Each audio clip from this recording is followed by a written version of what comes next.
Des fonctionnaires qui se plaignent d'avoir perdu beaucoup de pouvoir d'achat ces dernières années, des infirmières, des éducateurs, des enseignants, du personnel de mairie ou de conseil général, tous dénoncent ce gel du point d'indice jusqu'en 2017 voulu par le gouvernement et qui sert de base de calcul à leur salaire. Or, ils estiment avoir déjà beaucoup donné dans la mesure où ce point d'indice est gelé depuis 2010, 4 ans donc déjà qu'ils sont au régime sec.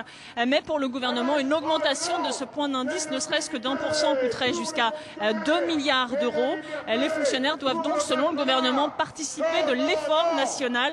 C'est 50 milliards d'euros d'économies à trouver d'ici la fin du quinquennat.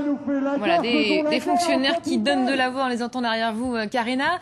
On se souvient de cette image des syndicats apparus plutôt divisés le 1er mai dernier lors des dernières manifestations. Ils sont cette fois unis derrière les fonctionnaires.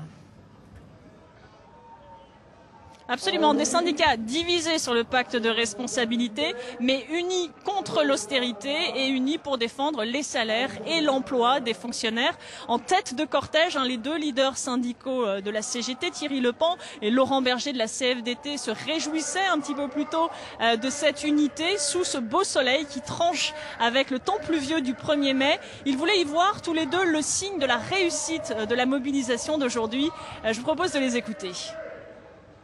Nous étions en désaccord sur le pacte de responsabilité, mais surtout, c'est parce qu'aujourd'hui, on s'adresse à un patron, on s'adresse à l'État employeur, qui ne respecte pas suffisamment à notre goût les fonctionnaires, qui sont ses salariés. Et donc, nous sommes mécontents, collectivement mécontents, donc nous sommes unis. Quand nous ne sommes pas d'accord sur les objectifs, nous ne sommes pas unis. C'est ça le syndicalisme aujourd'hui, c'est pas un problème.